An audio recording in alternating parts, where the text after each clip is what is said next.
Hello everyone, সবাই কেমন আছো? কালকে সন্ধ্যাবেলা হঠাৎই চলে গেছিলাম ঢাকেশ্বরী রেস্টুরেন্টে। আমি, আমার মা, আমার ছেলে মিলে। তো এই রেস্টুরেন্টের অ্যাম্বিয়েন্স আর খাবার দাবার আমার ভীষণ ভালো লাগে।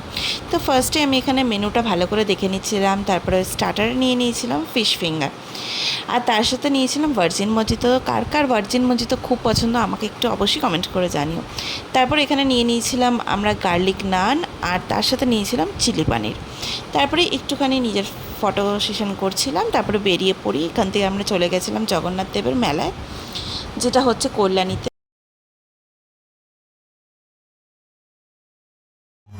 হরে কৃষ্ণ হরে কৃষ্ণ কৃষ্ণ। এই মেলাটায় আমরা প্রত্যেক বছরই আসি, আমাদের খুবই ভালো লাগে।